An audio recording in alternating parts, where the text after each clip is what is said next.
Hey everyone, welcome back to our channel. Today we're diving into the question, where did Temu come from? You've probably seen its ads everywhere, offering crazy deals on just about everything. But what's the story behind it?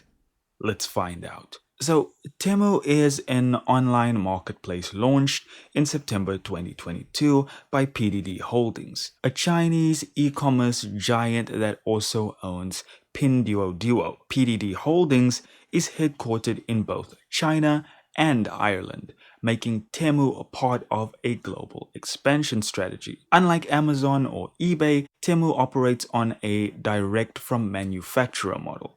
This means sellers ship products directly to consumers, cutting out the middleman and lowering costs. That is one of the reasons why their prices seem almost too good to be true. Temu's rise has been incredibly fast thanks to an aggressive advertising and deep discount strategy. But there have been concerns about product quality, supplier treatment, shipping times, and data privacy. So while you can score a deal, it's always good to check reviews before you buy. And that is the short version, the quick rundown on where Temu came from. Have you tried shopping on Temu? Let us know in the comments section, and don't forget to like, subscribe, and hit the bell for more awesome content. See you next time.